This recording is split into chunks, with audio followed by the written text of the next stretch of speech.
Hello everybody and welcome to this brand new tutorial with me, Adam Ellis.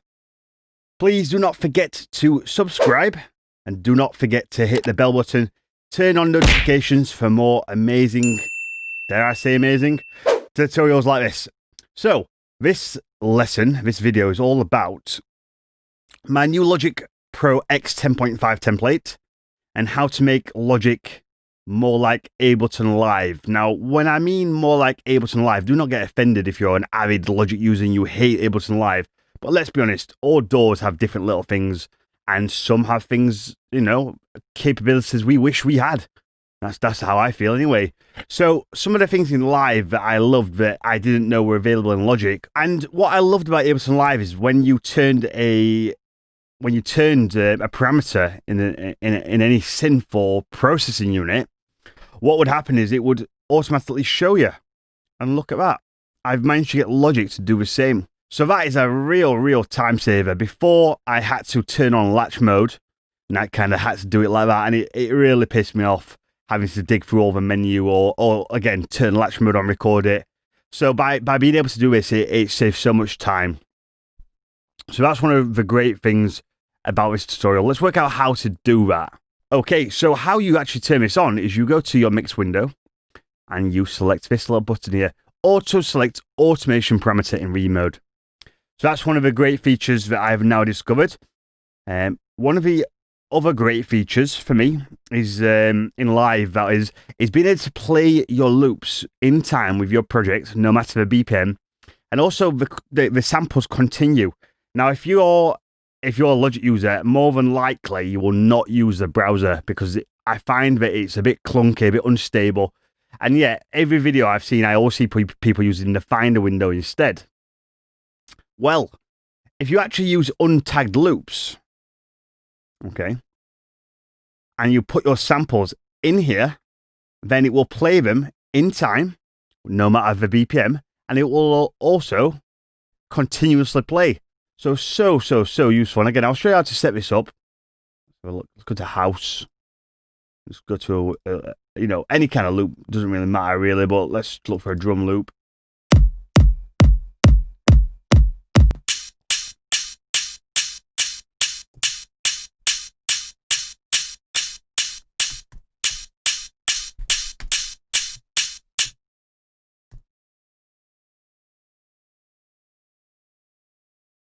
Delete these multiple loops.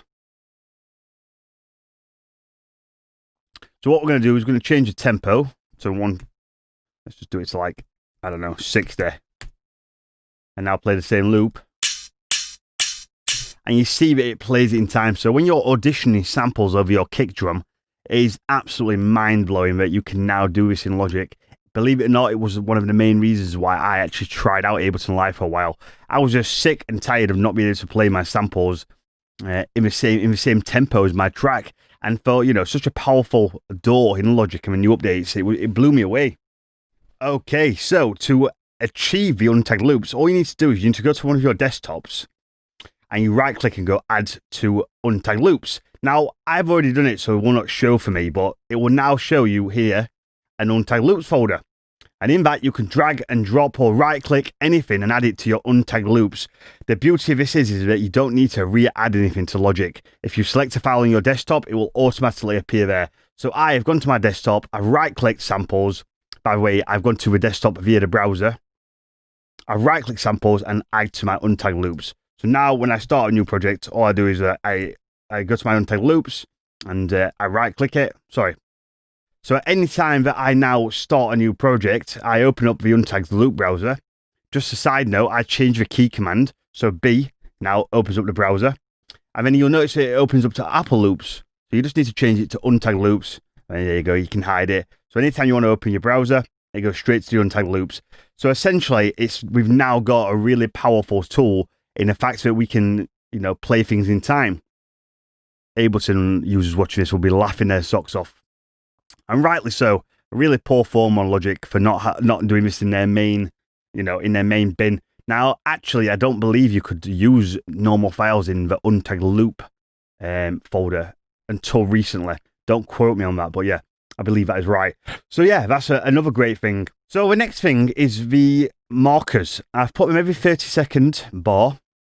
Let's get rid of this tempo. Let's get rid of that. And they are nice and coloured, and it means that when you do your reference track, so you put in a track, do the reference track. If you've not seen that already, I might do a tutorial on that later on. But yeah, it's basically a way to keeping track of your structure, and then I've matched the colours down the side here, so it's all kind of nice. And the reason I did that is because one, having markers is super useful, and two, I just want to add a bit of colour to a very much dull Logic project. I have turned off the volume slider because I found that quite annoying, because I like to just mix with my PreSonus fader ports or the volume knob on my channel. And then we've added some nice new icons, so that's kind of cool. Next, you'll see the key commands. Now, I'm not going to go for all these key commands because it would take forever, but I implore you to install the key commands. Now, to do that, you can press Option K, go to the cog, and import the key commands that you get with this template. Now, if you're using a cracked version, or if you're watching if you're watching some kind of pirated video on one of the many websites, that's all well and good. But you know, if you want to get involved and you want to learn a bit more, drop me a line, tutorials@adamellisdj.com, and you know, you can pay for this template, and then I will send you all the key commands. You know what? Lo and behold, the key commands will probably be online as well, knowing my luck. But anyway, if you'd like to support me and my music and, you know, get some serious tuition, you can drop me a line there. So, right, assign track color. Obviously, we know that. It means that this here is your track color. See it at the side. Yep. I'll do a little zoom in. Hopefully, it works. That's really cool. And then to assign your region color to match that, you can color the regions. So, copy channel strips, fairly simple. Create pattern region. Drum machine, something I've started using now. And basically, it's a really cool way of doing your drums. Basically, it loads up a sampler, and in that sampler, you can put your claps, your hats, your shakers, closed hats, rides, etc. And what you do is you can't right click because I've assigned a third tool, which I'll talk about in a minute. So to create a pattern region, you just press Option, Command and P. And there you go. And we can just do our...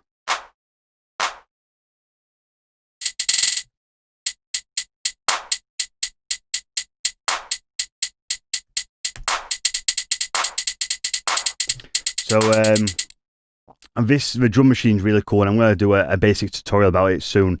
But yeah, that's how you do that. Okay, so we get rid of that.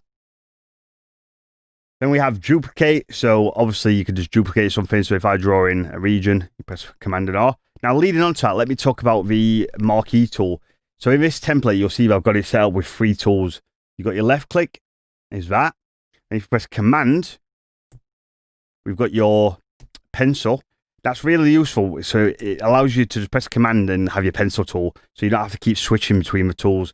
And the third one is the right click. And I've set this to Marquee Tool. This is so useful. So let me show you why it's useful. This is what I would normally do in starting a track structure. Because unlike Ableton, it has a repeat function. It doesn't work in Logic. If you press the repeat function, it just repeats. It doesn't include the loop. So what you can do instead is use the Marquee Tool and select what you want to repeat, like that, and there you go. Does it nice and fast. So I might just want half of that, so I might go like that, and it'll just repeat. Get it on the right channel. There you go. So the Marquee Tool, super useful. But yeah, the repeat tool is really nice if you've got a region like that and you just want to repeat it to the next bar. That's the only downfall of Logic.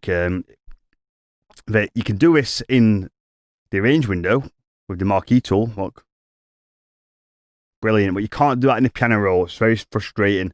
So the Marquee Tool is not available in the piano roll, and that's my only gripe. And that's the only thing that actually I've been able to kind of not replicate from what I loved using in live to Logic. I've managed to get everything perfect apart from the Marquee Tool or the note repeat function in Logic. You can only do it to the next bar, which is very frustrating. Export to sampler. So that's really useful. It just allows you to kind of export a MIDI region to a sampler. An audio region to a sampler, and it allows you to then it maps everything to your keyboard. We've got go to next marker. This is really handy. I love this. So Shift and 8. So 8 kind of, look, I'll show you. Let's add a cycle loop. And I set it up so 7 and 8, you can just move. Really useful. You can also do it with markers rather than the cycle loop. So press Shift and 8. It actually just go to the marker. So I really love that. So say you was in the intro, you want to go to your breakdown. You just know you can just go Shift and go straight to your breakdown marker. And again, it's just something that's going to really speed up your workflow if you get used to using them. What I recommend is always having this open. Now, I did set the window to O. So O for orange is your key commands, or, you know, your notebook. And then what I recommend is every time you do it, rather than kind of just doing it, open it up, double check it, and then, you know, say the function out loud. So I want to move my marker. I'm going to press OK. Let's have a look. Shift and 8. Look, that did not work. I don't know why. There you go. You have to select it first. So Shift and 8, and then I can just go through them. So super simple. Go to previous marker, Shift 7. Hide Ableton. We don't need that anymore. But essentially, I used to have Ableton open in this window before I discovered the Untagged Loops. So what I would do is, it's Shift and B. It doesn't do it anymore, but it basically kind of just moved this logic window like that and basically exposed Ableton. So that's kind of handy. Let's get rid of this piano roll. So we are now on join region, Command and J. That's really useful for just obviously grouping or joining two regions rather than having to use your glue tool. Key commands is Option K. Legato Shift. So Legato Notes is essentially where you have a note in your piano roll, but it's kind of not really. I'll just show you, it's easier.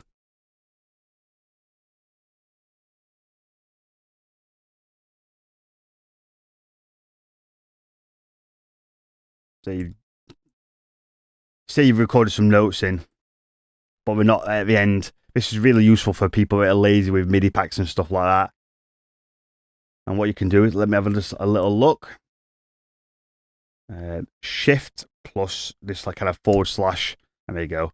It just pushes it to the end of the next note. So I really like that.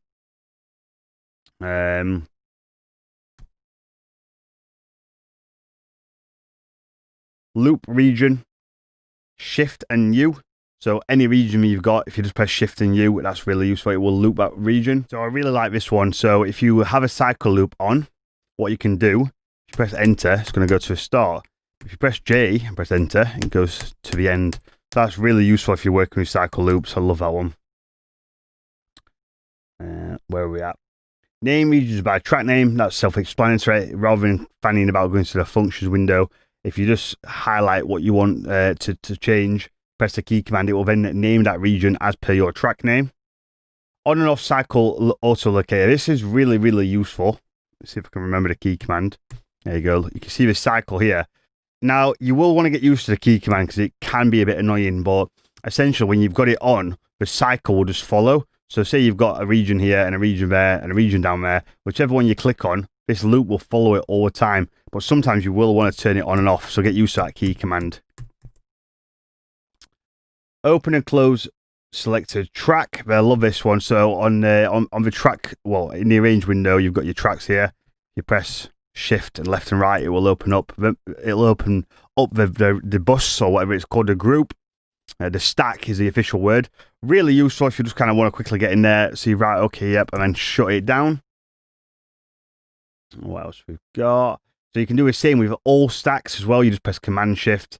Open book, we've already done. Show piano roll, really useful. Show step sequencer. This is really useful when you've got your drum machine up.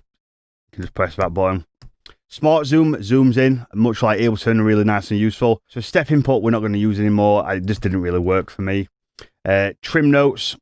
Basically, if your notes are overlapping, you can just press the little / button, and it'll trim your notes. And then zoom is the same as smart zoom.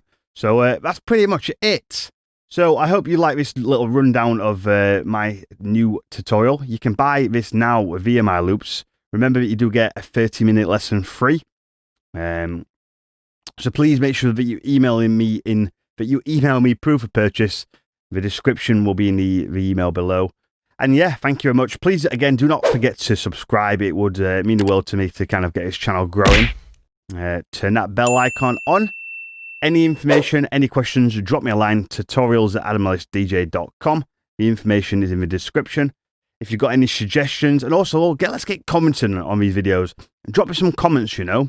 What kind of videos do you want to see? Any interaction? I guess if you've got nothing nice to say, don't say it. And yeah, jokes aside, see you guys very soon.